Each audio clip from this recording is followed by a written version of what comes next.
El 70 siempre es motivo de análisis para muchos hombres.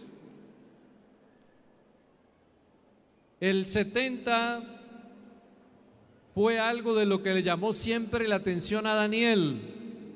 A Daniel le llamó la atención el 70 y fue en el capítulo 9, por allá donde Daniel se dedica en la oración y en el clamor y en la búsqueda, pero resulta que después va entendiendo perfectamente que algo iba a hacer Dios cuando se cumplieran los 70. Y ahí va uno entendiendo perfectamente que Daniel estaba pendiente de los 70 porque Jeremías había hablado de los 70. Había hablado de una cautividad, de un cautiverio, lo que algunos teólogos llaman la transmigración de Babilonia. Y noten ustedes que no se interesa tanto por Israel, sino por Judá. Parece que lo de Israel queda como circunstancial.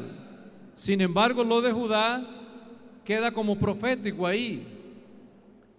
Cuando llegan los 70, entonces es donde salen de los que habían quedado y vivían y habían entendido y habían creído la profecía, salen ya libres en los tiempos de Jerjes.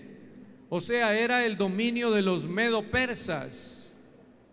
Y cuando están en ese dominio, después de que el imperio de los babilonios, de Nabucodonosor termina, entran los medo-persas y cada imperio fue siendo vencido por otro. Pero los griegos son los que se encargan de cobrarle a los medo-persas y los medo-persas a los babilónicos y los romanos a los griegos. Pero cuando se va mirando detenidamente acá, Daniel se preocupa y habla con Ciro, y cuando habla entonces es donde le dice que Dios tiene unos planes. Y ahí es donde viene ya la liberación de los judíos, y cuando hay esa liberación ellos salen libres. Algunos historiadores presentan que algunos se quedaron en Babilonia, otros volvieron a Jerusalén y otros se fueron para Egipto, para otro lugar, porque al tener la libertad se iban donde ellos quisieran. Pero hay que tener en cuenta que habían quedado otros en Jerusalén por orden también en ese tiempo de Nabucodonosor, y había permitido a Nabuzaradán que hablara con Jeremías y le dijera: si tú quieres quedarte aquí, quédate, pero si te quieres ir con nosotros a Babilonia, ven y allá velaremos por ti, te guardaremos, te ayudaremos. Y él dice: no, yo me quedo más bien acá y váyanse. Entonces hubo un remanente que se quedó allá en Jerusalén, casi contemplando los escombros de todo lo que había sucedido. Jeremías es precisamente la persona que no solamente le toca dar la profecía, sino que le toca ver el cumplimiento de la profecía, y al ver el cumplimiento de la profecía le toca vivir la profecía casi en carne propia, porque al vivir la profecía es el hombre que le toca ver los muertos en la vía pública, le toca ver el ataque del enemigo, le toca ser llevado a un sitio en el cual era lo más inmundo que había de la ciudad. Pasa por todas estas cosas y después le toca observar todo lo que sucede, y él es de cierta manera guardado, protegido por el ejército contrario, pero los mismos de Judá estaban en contra de él, porque no se les podía meter a la cabeza que el mismo de ellos hablara en contra, pero él tenía que hablarles en contra lo que era la desobediencia, lo que era la idolatría, el paganismo, el alejarse de las leyes divinas. Suele suceder en la vida que a veces alguien trata en un momento dado de que este es mi amigo, pero si es mi amigo no me va a decir nada, si es mi hermano no me va a decir nada, pero a la hora de la verdad, una cosa es la familiaridad y otra la nacionalidad, pero otra también es el cristianismo verdadero. Y cuando hay el cristianismo verdadero, ya no interesa quién sea, hay que decirle que lo que está bien, lo que está regular, pero lo que está mal, está mal. Entonces ahí es donde se viene el origen de las lamentaciones. En las lamentaciones Jeremías hace un recuento. En ese recuento mira la tribu de Judá, el oro que brillaba, cómo se va oscureciendo. El oro que brillaba, cómo no da brillo. El lujo, la pompa que había, ya no la hay. Los que no permitían que ni siquiera los tocasen, ya se abrazan. Emplea la terminología el escritor casi como con los estercoleros, o sea, se abraza. Los que tenían que andar como por la sombra, resultan caminando a la luz del sol y su piel se va quemando. Entonces ahí es donde Jeremías explica que eran los príncipes, pero a la hora de la realidad ya se habían olvidado, ya no interesaba el linaje, ya no interesaba la vestimenta, lo que habían sido, ya interesaba el momento que vivían. Entonces esa desgracia le toca narrarla, escribirla a Jeremías, y cuando él la escribe, comienza con el dolor, con la angustia, con el desespero, con ese malestar como profeta, pero al mismo tiempo como judío también. Y va entrando a la realidad de tener que escribir, y con lágrimas, y algunos por eso lo llaman el profeta llorón, el que más gime, el que más clama, el que más ruega, el que más intercede, el que más pide. Pero entonces cuando usted va leyendo Lamentaciones, mira cómo comienza y cómo está el desarrollo, pero parece que el hombre de Dios, a lo último, él reúne todo.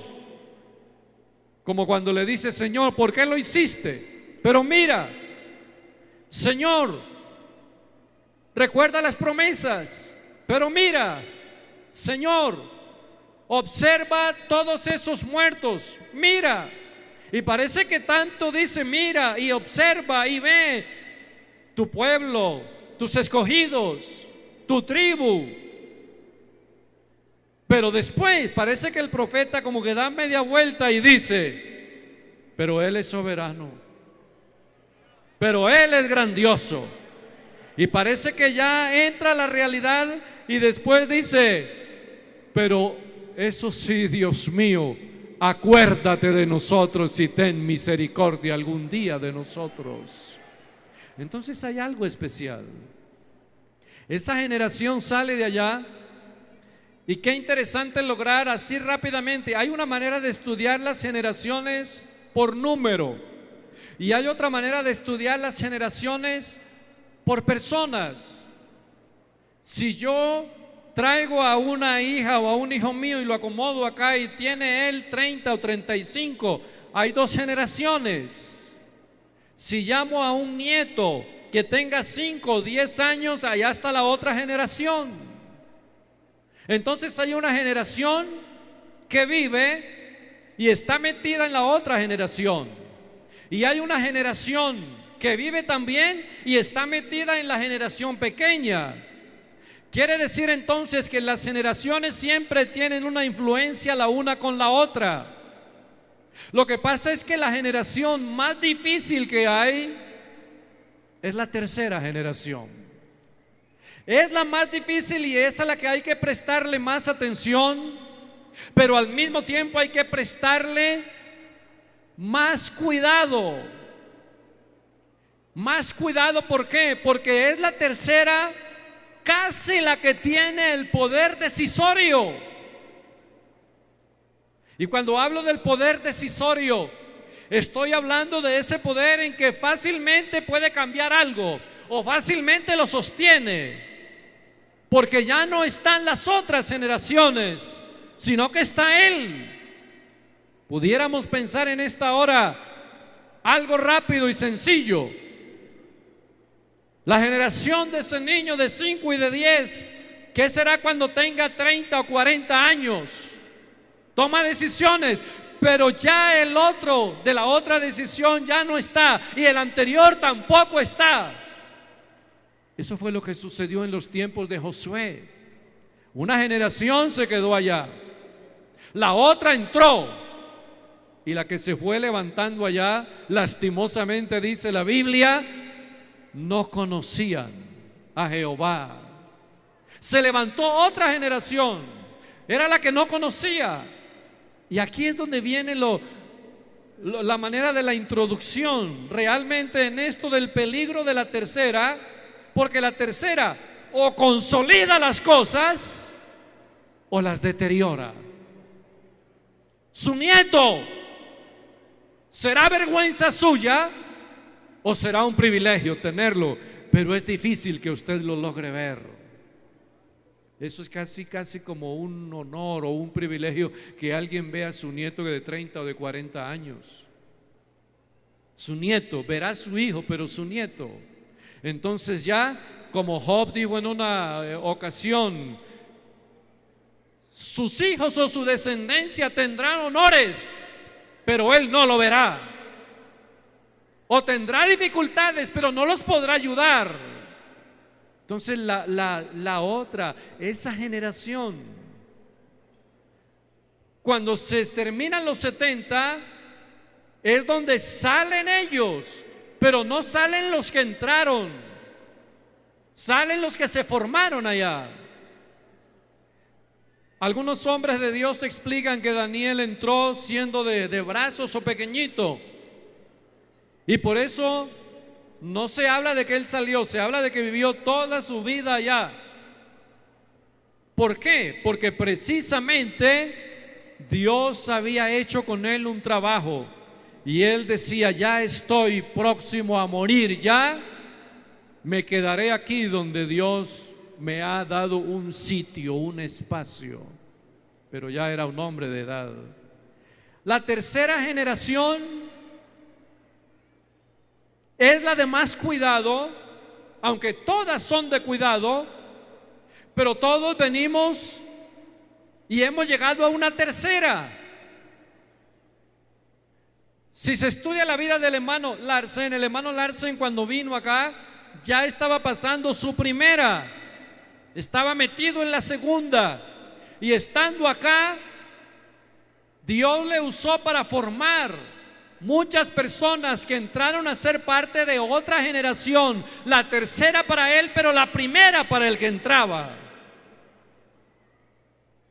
Sucesivamente viene que esto de la generación es lo que lleva a que hagamos una evaluación y un análisis. ¿Por qué? Porque precisamente los que salieron de Babilonia volvieron, pero ya eran como el que sale y dice, ¿y eso por qué está allí?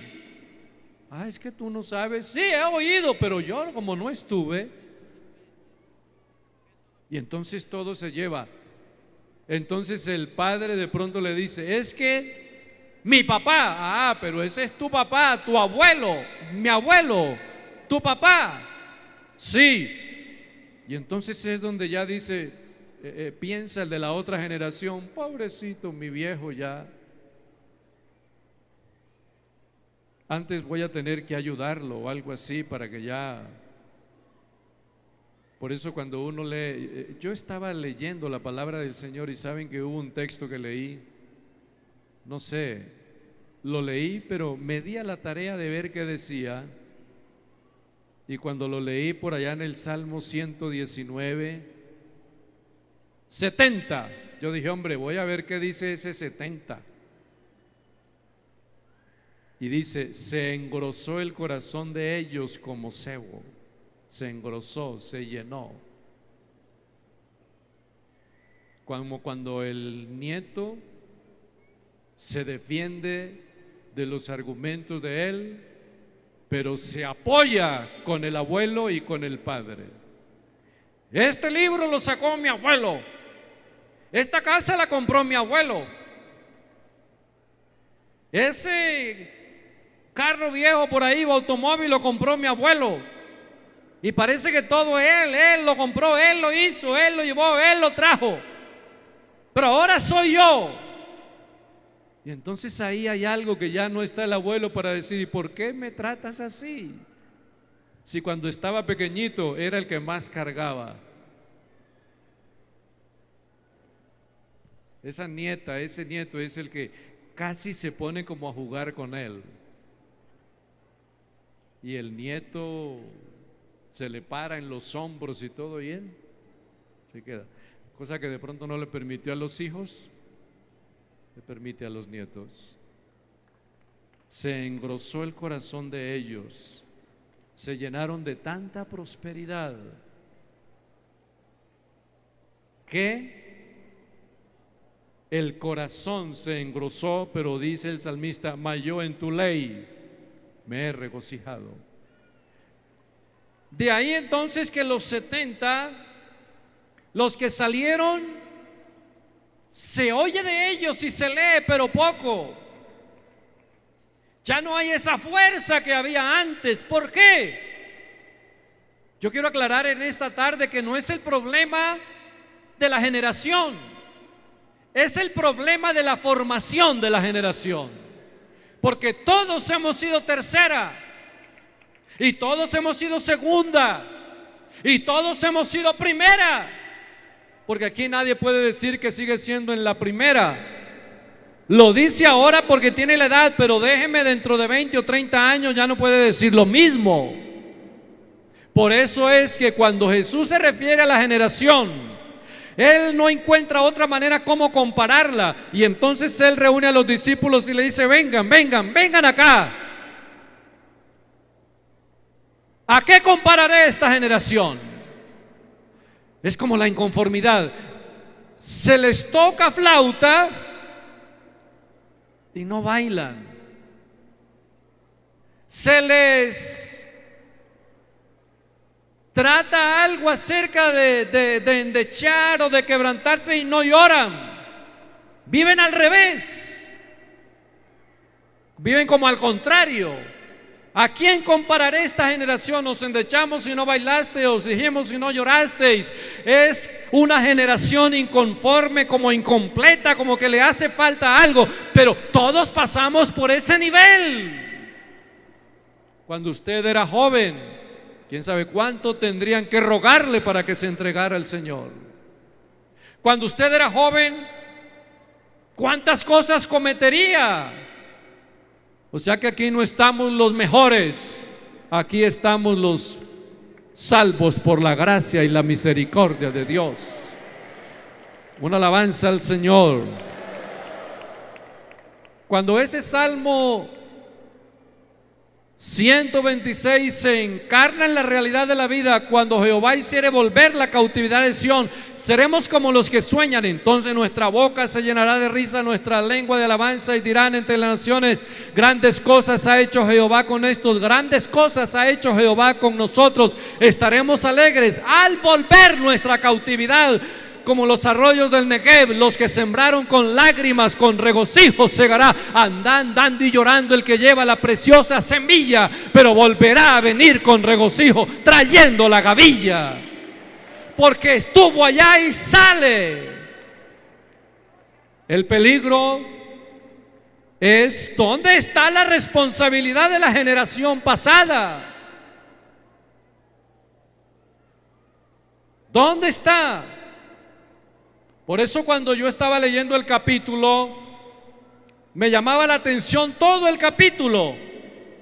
Y me llamó la atención precisamente que el salmista comienza con un clamor. Permítame decirle que este es un fiel cumplimiento de nuestra época. David era un hombre que le tocó sus primeros años vivir en las cuevas. Sus primeros años los vivió huyendo. Uno se pregunta, pero un rey huyendo.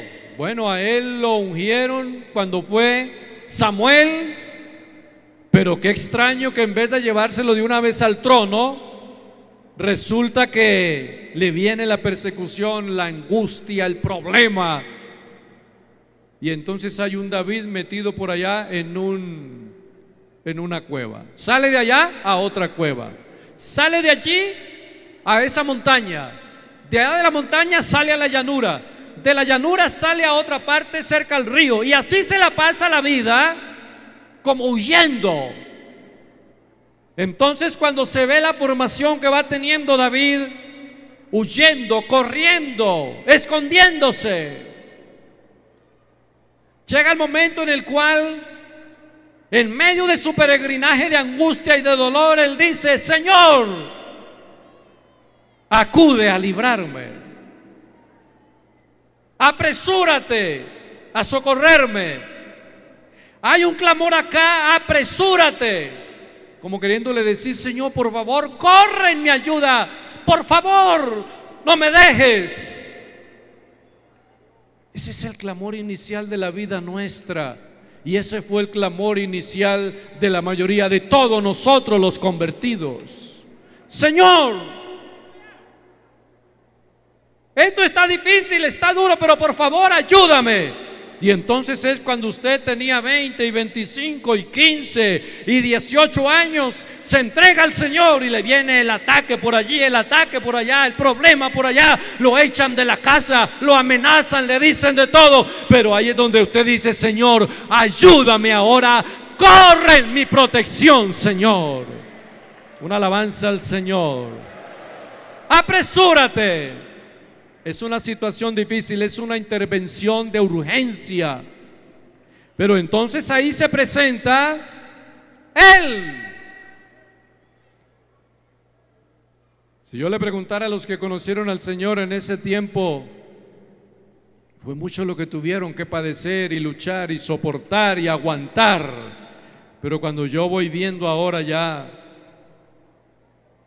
que las cosas no eran tan fácil. Yo estuve en una iglesia en Estados Unidos una vez y me tocó predicar y vi una cantidad de ancianos.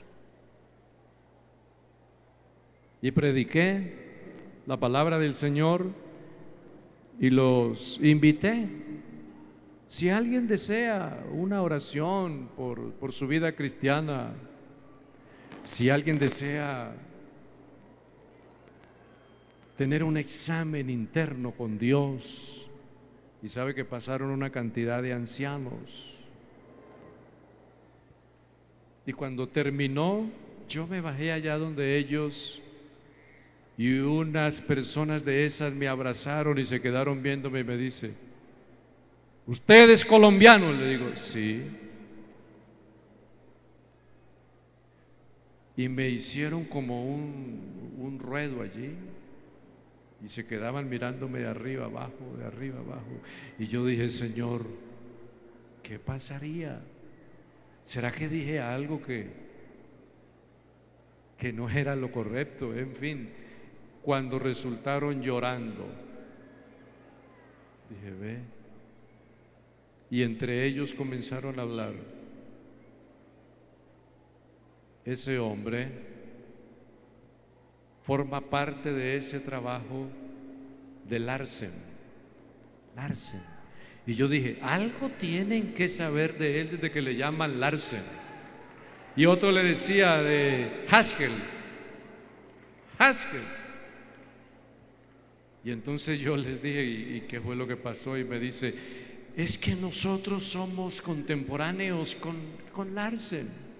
Y nosotros estuvimos esa vez que ninguno levantamos la mano y él fue el único que la levantó, y nosotros que teníamos más tiempo no la levantamos, y el que acababa de llegar la levantó para servir a Dios.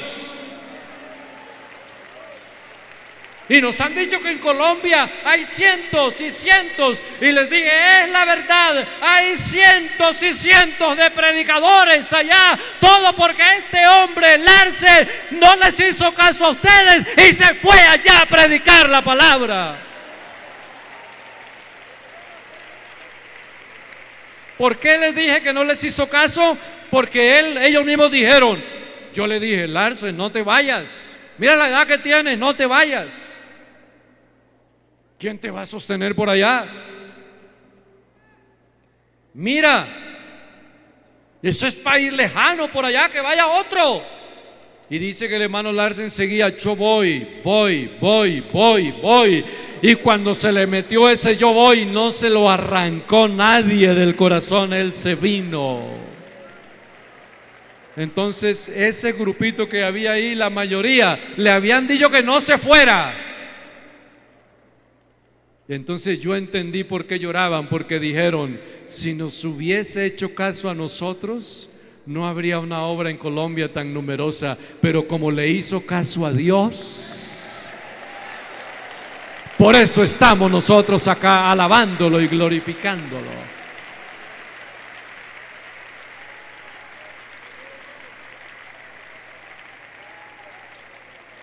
Acude a librarme, sean avergonzados y confundidos, burlados. No lo voy a preguntar porque a todos nos ha pasado.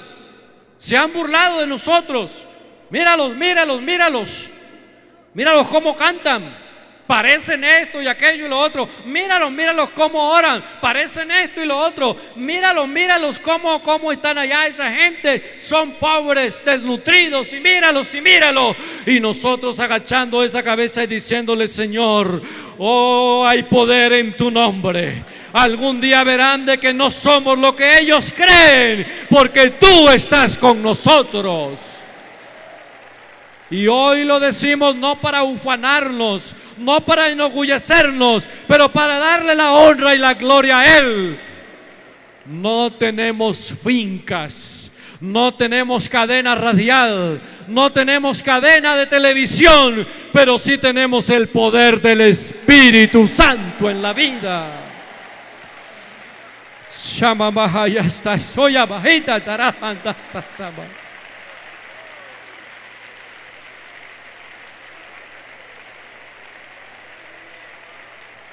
Ay, ustedes ¿por qué no compran la cadena, la radial, la cadena tal, aquello y lo otro? Miren que sí tenemos plata. Pues a la hora de la verdad, si fuera eso, ya hubiéramos tenido por ahí unas 2 o 3 cadenas o más radiales. Pero es que no queremos quedar encadenados, queremos seguir siendo libres. ¿Sabe que hay algo grandioso? Lo que acaba de suceder ahora. No tenemos una enorme extensión de tierra o propiedad, pero hay una cantidad de almas que se están salvando en Japón, en Europa, Asia, África, Centroamérica. Desde México hasta allá, Panamá, hay testigos del poder de Dios. Vale más que cualquier televisión. Los mártires que hubo comenzando del Valle de Caldas, Quindío, la costa, Santander, Cundinamarca, tantos lugares, amenazas, muertes, todo aquello, oh, sean vueltos atrás y avergonzados los que nos desean el mal. Allá se reúnen. Y dice, pero yo fui y no los vi, sí, pero llegan en la noche y fueron muchos hermanos como casi les mandaron los asesinos allá. Me di cuenta de algo que sucedió por allá en el Quindío en esos años, cuando alguien llegó a hacer el culto y lo que se dio cuenta era que habían una cantidad de libros, Biblias dañadas y habían escondido los cuerpos, y le dice, ¿usted viene allá? ¿Cómo le parece, hermano, que a nosotros nos atacaron anoche? Y él le dice, ¿y cómo fue? Dice, estábamos cantando en esos libritos, en el librito aquel. Y el hermano me decía, eso no es cristiano, porque nosotros no le llamamos el librito ni el libro grande. Para nosotros es un himnario y es la Biblia, la palabra del Señor. Y entonces le dice, ¿sí? Dice, sí. ¿Ahora usted qué opina? Reunimos gente para ir tras de ellos o no sé qué, y le dice, espérenme un momento, y se le adelantó como 10 metros y se puso a orar. Y cuando levantó la mano para orar,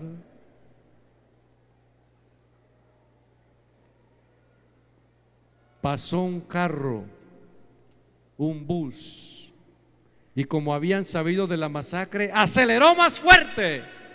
Pero resulta que el poder de Dios lo llevó de aquí y lo metió al bus. Y toda esa gente se asusta. Bajen ese hombre de aquí, bájenlo de acá. Y resulta que le dice, no, no me bajen porque yo soy testigo del poder de Dios. Y Dios acaba de hacer un milagro. Traslados,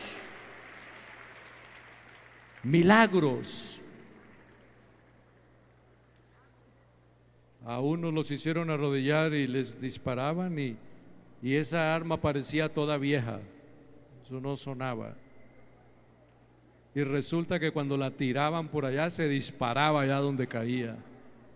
Es que algo estaba sucediendo allá. El Dios de los milagros y las maravillas. Para todos esos sean vueltos atrás en pago de la ofrenda. Los que dicen, ya se dividieron, se van a acabar, ya se fue fulano con un buen grupo, hasta ahí llegaron. Vamos a aprovechar ahora, a ver qué vamos a hacer, vamos a ver cuántos se van con nosotros también y cuántos se van con ellos y cuántos se van. Pero cuando vieron de que no se iban ni allá, ni allá, ni allá, sino que se quedaron, y muchos que se fueron volvieron, entonces entendieron de que en medio de divisiones, en medio de muertes, en medio de ataques, habrá una alabanza para el Señor. En medio de burlas y en medio de enfermedades, Él seguía obrando milagros y maravillas y prodigios. Y eso queda a entender que Él está con nosotros. Por eso, si algo tiene la iglesia en Colombia que decir, gocémonos y alegrémonos todos los que te buscamos. Y digan siempre los que aman tu salvación, engrandecido sea Dios. Oh, alabanzas. Hay una alabanza para el Señor. A la hora final,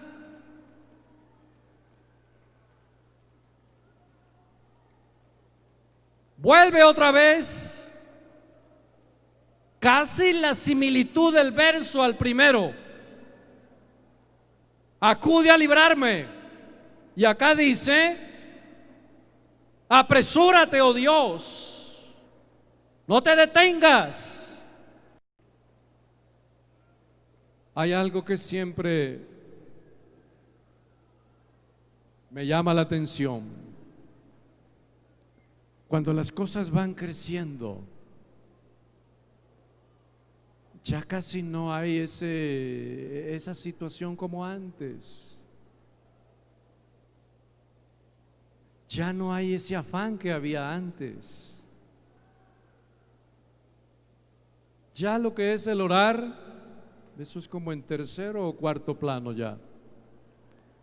Evangelizar, déjeme evangelizar a mi manera. Y resulta que la manera es que le habla cada año a 2 o a 3, y eso si están en la vía para hablarles.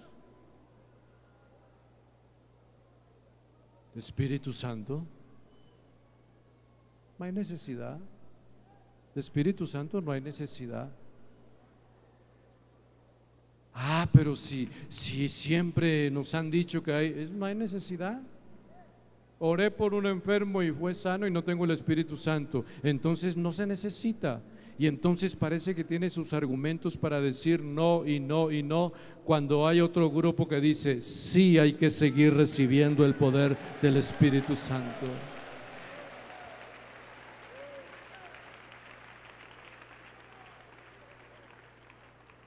Entro en una parte ya final del tema. Los ataques del enemigo ya no son el de la masacre, ya no es el de la burla, ya no es el del sarcasmo allá, de que velo allá, no, ya no. Antes le dicen: pastor, mucho gusto, venga ore por el negocio aquí, pastor, venga. Parece que ya lo llaman, ya parece que el pastor es importante cuando antes no servía para nada en ese pueblo. Ahora sí es importante ya. Y cuando él de pronto lo dice para la gloria de Dios, es que Dios nos ha ayudado y tenemos más de 3,000 pastores. ¡Uy, 3,000! El político le sale algo por la boca. 3,000. Uy, donde 10 o 20 o 50 crean en mí, yo tengo una cantidad de votos para ir a la Cámara o al Senado y todo eso, y va haciendo cuentas y cuentas. Venga, pastor, que yo quiero seguir al Señor, pero es pensando en otras cosas. Venga. Entonces aquí es donde ya los ataques son distintos. Los ataques son distintos. Hechos 20 nos indica que el enemigo no está afuera. Hechos 20:30, el enemigo está dentro de vosotros mismos. Se levantarán. Entonces, cuando usted está cantando acá y ve que el otro no canta, ¿y usted por qué no canta, hermano? ¿Qué? Ya no hay necesidad de cantar. ¿Cómo que no hay necesidad? No. ¿A dónde dice la Biblia del himno 102, del himno 90 y tal? No lo dice. Entonces quiere que, como no aparece el número, no canta. Y entonces se inventa la música de un salmo, porque esa sí vale. No vale el otro himno, pero sí vale el salmo, porque él inventó la música. Pues la hora de la verdad, todos los salmos son musicales en su mayoría.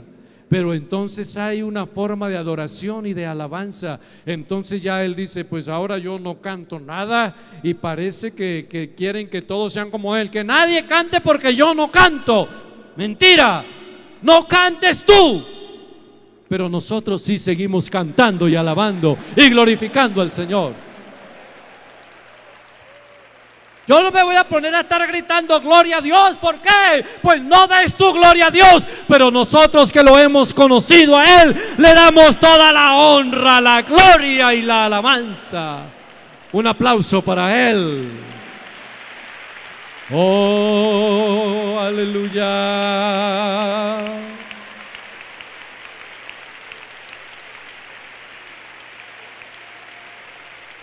Aleluya.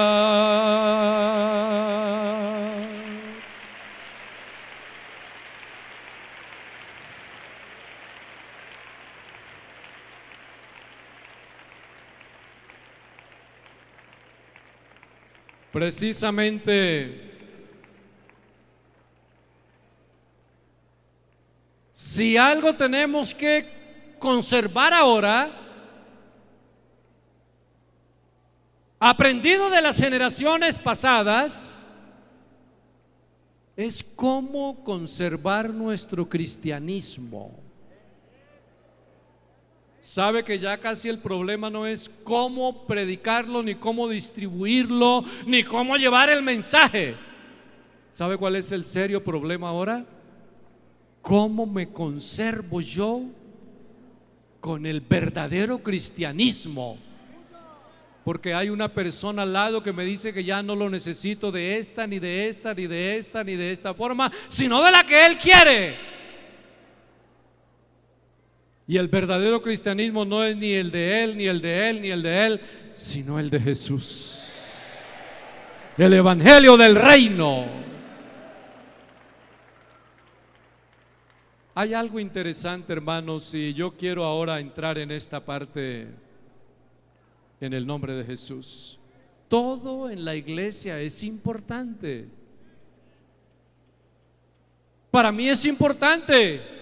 Los niños son importantes, los jóvenes son importantes, los adultos, los ancianos.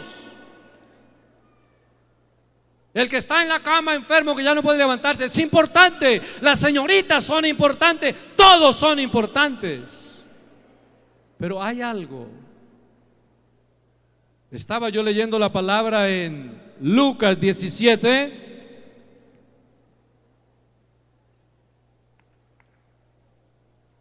Y cuando estaba leyendo precisamente la palabra,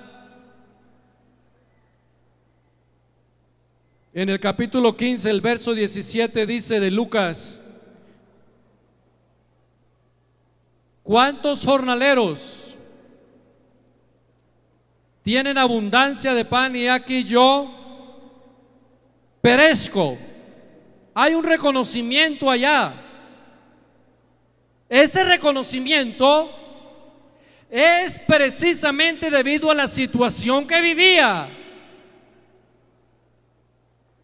Ese reconocimiento no es porque alguien le dijo hazlo, sino que él entiende perfectamente. Y cuando él entiende perfectamente lo que pasa allá, entonces es donde sucede algo grandioso. Lucas describe la manera como más precisa de lo que él fue testigo de lo que sucedió estando al lado de Jesús. Lucas 10, ya no es que ellos mismos reaccionan, sino que Él les hace reaccionar. Lucas 10, 17. Volvieron los 70, ¿cuántos? 70, con gozo. ¿Qué decían? Los demonios se nos sujetan en tu nombre. Esa es la etapa de la iglesia. A usted ya no hay que enseñarle tanto cómo reprende demonios, porque gracias a Dios sabe. ¿Cuántos han reprendido demonios? Vea qué cantidad de gente. Pero se necesita tener una autoridad para seguirlos reprendiendo. Entonces, si sabe reprenderlos, ¿qué es lo que sigue de ahí en adelante? Ya no es tanto aprender a reprenderlo porque ya sabe. Hay hasta alegría. Señor, los demonios se sujetan en tu nombre. Y parece que eso fue como una fórmula tan efectiva. Parece que ellos dicen, uy, esto está muy fácil. Ve, en el nombre de Jesús, y ya ese demonio salía. Aquello otro en el nombre de Jesús y ya. Entonces ya se supo manejar el nombre. ¿Cuántos saben manejar ese nombre? ¿Cuántos saben invocar ese nombre? ¿Cuántos saben clamarle a ese nombre? Entonces miren que se sabe. Pero a mí me llama la atención la reacción de Jesús. Y les dijo: yo veía a Satanás caer del cielo como un rayo. He aquí os doy potestad de hollar serpientes y escorpiones y toda fuerza del enemigo, y nada os dañará. Pero no os regocijéis por lo que los espíritus se os sujetan. Regocijaos de que vuestros nombres están escritos en los cielos. Entonces hay algo más grandioso. ¿Sabe que no necesitamos tanto una persona aquí que reprenda demonios y no lo volvamos a ver después y se vaya con cualquier doctrina o con cualquier persona? Lo necesitamos que aprenda a reprender demonios, pero que siga en la iglesia recibiendo el poder del Espíritu Santo, alabando y glorificando a Dios en espíritu y en verdad. No necesitamos un gran predicador y que no lo volvamos a ver. Necesitamos el gran predicador y que lo veamos todos los días, alabando al Señor, predicando la palabra, Entonces parece que el Señor le quiere decir: alégrense de que los nombres están escritos. ¿Qué quiere decir entonces en esto realmente tan especial?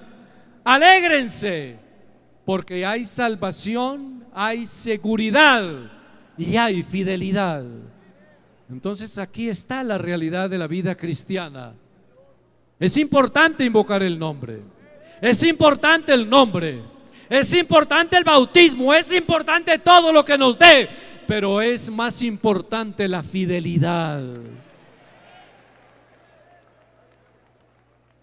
Y eso es lo que quiere el enemigo, que él no crea como usted cree, ni como él cree, ni como yo crea, sino que quiere que él crea como él se inventó la nueva doctrina. Y nosotros no podemos comenzar ahora a jugar con nuevas doctrinas. Las que tenemos están completas, perfectas. Un aplauso para él en esta hora.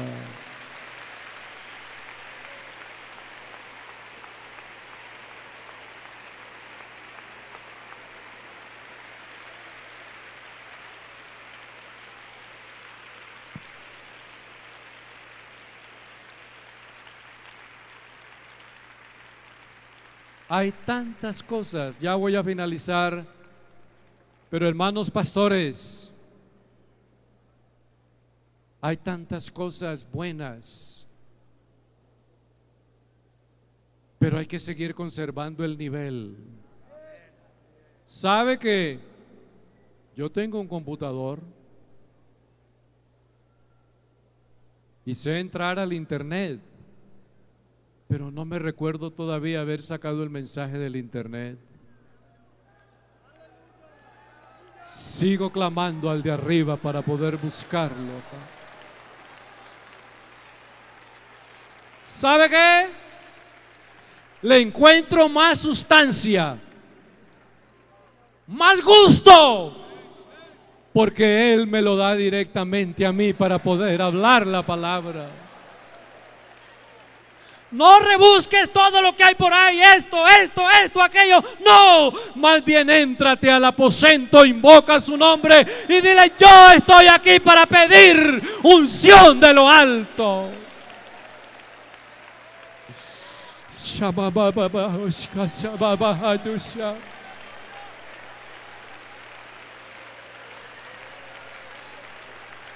Este pueblo necesita la doctrina limpia. Hay un amén, una doctrina santa, una doctrina única y una doctrina que ha tenido éxito desde allá, acá y allí, y seguirá teniendo éxito.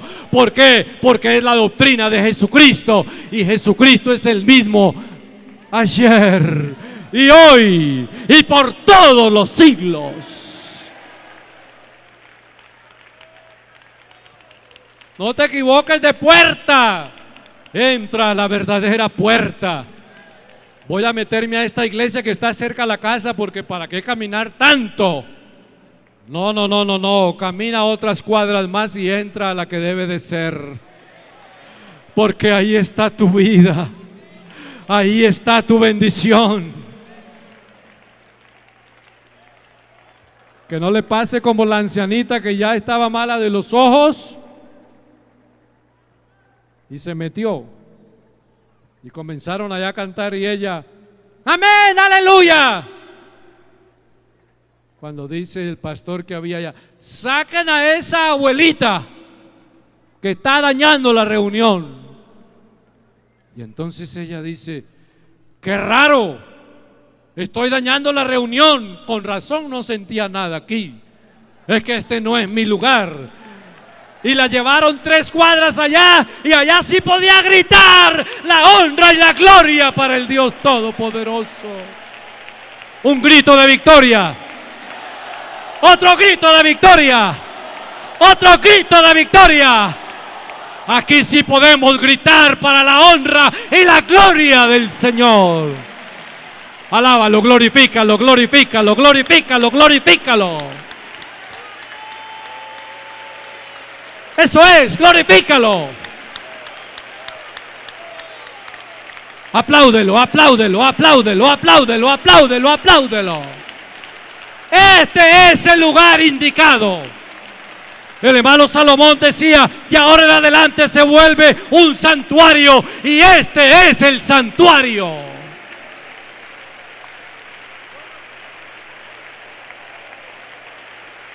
Fuera, como decía el hermano Zúñiga, fuera de aquí. El que quiere hacernos creer otra cosa, seguimos creyendo que Jesucristo es el verdadero Dios y la vida eterna. Apláudelo a Él otra vez. Gózate, deleítate, exáltalo. No estás en el lugar equivocado. Este es el lugar preciso.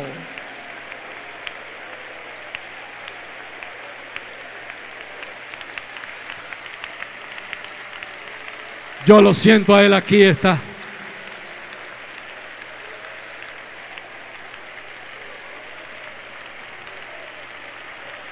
Setenta años no se han vivido en vano. 70.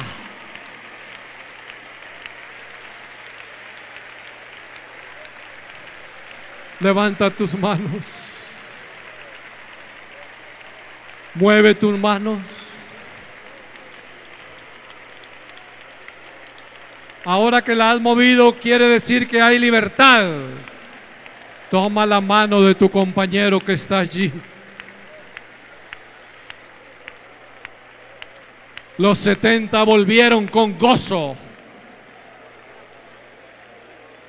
Dile al que está al lado, hay alegría, pero conservamos la doctrina.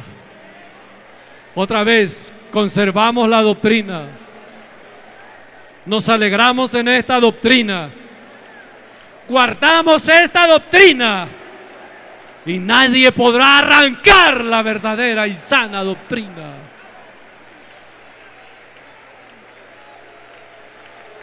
Shama baja saya baba hadisa.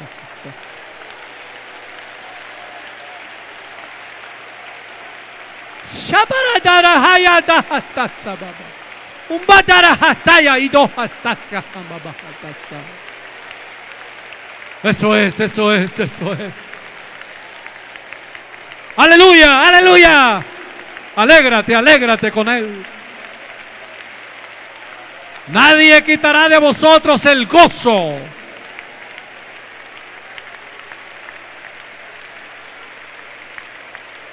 Ese anillo primero, siga aplaudiendo. Ese anillo segundo, siga aplaudiéndole a Él. Esta platea, siga aplaudiéndolo a Él.